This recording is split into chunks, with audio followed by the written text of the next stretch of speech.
नमस्कार मित्रांनो, श्री स्वामी समर्थ. मित्रांनो, आयुष्यात खूप काही करायचं आहे, पण खूप आळस येतो, काही करण्याची इच्छा होत नाही असे बरेच लोक म्हणतात. मित्रांनो, आळस का येतो, आळस येण्याची कारणं कोणती आणि आळस येण्यामागचं शास्त्र माहीत असेल तर आळशीपणा संपवणं किती सोपं जाईल ना. तर मित्रांनो, ह्याबद्दल आपण या व्हिडिओमध्ये जाणून घेऊया. व्हिडिओ अत्यंत महत्त्वपूर्ण आहे. मित्रांनो, या घटनेमध्ये एकेकाळी एक शेतकरी होता. त्याने शेतात आपली पिके लावली. त्यानंतर लगेच एका चिमणीने शेतात मधोमध घरटे बांधले. काही वेळाने चिमणीने त्या घरट्यात अंडी घातली. त्या अंड्यांमधून लहान लहान चिमण्या बाहेर पडल्यात आणि त्यांच्या आईसोबत चिमण्या आनंदाने राहू लागल्यात. चिमणी रोज जंगलात जायची आपल्या पिलांसाठी अन्न शोधण्यासाठी. एके दिवशी ती जंगलातून परत आली. तिला दिसलं की तिची लहान पिलं खूप घाबरली आहेत. तिने त्यांना विचारलं, काय झालं, तुम्ही का घाबरलात? ते म्हणालेत, आज शेतकरी इथे आला होता. तो पीक कापणीबद्दल बोलत होता. तो उद्या आपल्या मुलांना पीक कापायला पाठवेल असं सांगत होता. पिले म्हणाली, पीक कापून झाल्यावर आपण आई कुठे जाणार? आम्हाला अजून उडता देखील येत नाही.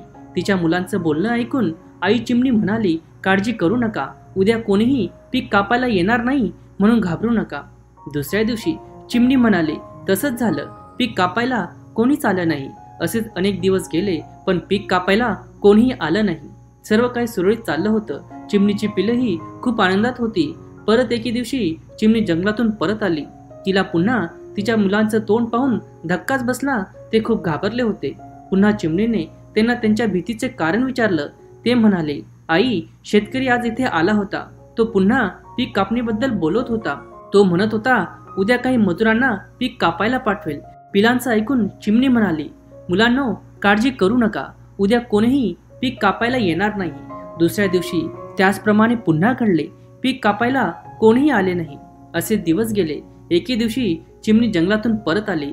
तेव्हा मुलांनी सांगितलं की आई, आज पुन्हा शेतकरी आला आणि तो पीक कापण्याबद्दल बोलत होता. पण नेहमीप्रमाणे आम्हाला माहित आहे की इथं कोणीही पीक कापायला येणार नाही. आई चिमणीने त्या पिलांना संपूर्ण घटना सांगायला सांगितली.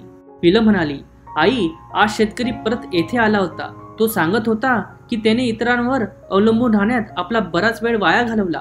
तो म्हणाला की उद्या तो स्वतः पीक कापायला येईल. हे ऐकून आई चिमणी चिंतातूर झाली. ती म्हणाली, मुलांनो, आपल्याला ही जागा त्वरित सोडावी लागेल आणि आपले घरटे दुसऱ्या जागी बनवावे लागेल, कारण उद्या शेतकरी नक्कीच पीक काढायला येणार. मुलं म्हणाली, पण आई, शेतकरी हे गेले कित्येक दिवस सांगतोय, पण प्रत्येक वेळी कापणीला कोणी येत नाही. का तुला खात्री आहे की यावेळी शेतकरी कापणीला येणार? आई चिमणी म्हणाली, पहिल्यांदा शेतकरी काम पूर्ण करण्यासाठी आपल्या मुलांवर अवलंबून होता. दुसऱ्यांदा काम पूर्ण करण्यासाठी तो मजुरांवर अवलंबून होता. आणि जेव्हा तुम्ही तुमचे काम करण्यासाठी इतरांवर अवलंबून असतात तेव्हा तुमचे काम कधीच पूर्ण होऊ शकत नाही. परंतु यावेळी त्याने ते स्वतःच काम करायचे ठरवले आहे, म्हणून उद्या तो नक्कीच येईल आणि कापणी करेल. ती पिलं आता उडू शकत होती. ते सर्व तिथून उडून गेले आणि त्यांनी आपले घरटे दुसऱ्या ठिकाणी बनवले. आणि दुसऱ्या दिवशी शेतकरी शेतात आला आणि कापणी करू लागला. पण तोपर्यंत पक्षी आणि पिलं शेत सोडून गेली होती. मित्रांनो, जर आपण आपल्या आयुष्यात पाहिले, जे लोक नेहमी त्यांच्या कामांसाठी इतरांवर अवलंबून असतात त्यांचं काम कधीच पूर्ण होत नाही. खरं तर तुमच्या कामांसाठी इतरांवर अवलंबून राहणं म्हणजे आळशीपणा असतो. पण याचा अर्थ असा नाही की तुम्ही कोणाची मदत घेऊ नये.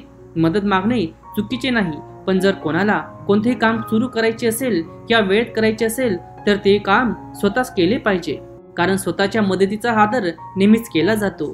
आणि जे स्वतःला मदत करतात ते इतरांनाही मदत करतात. पण तुमच्या कामासाठी इतरांवर अवलंबून राहणं योग्य नाही.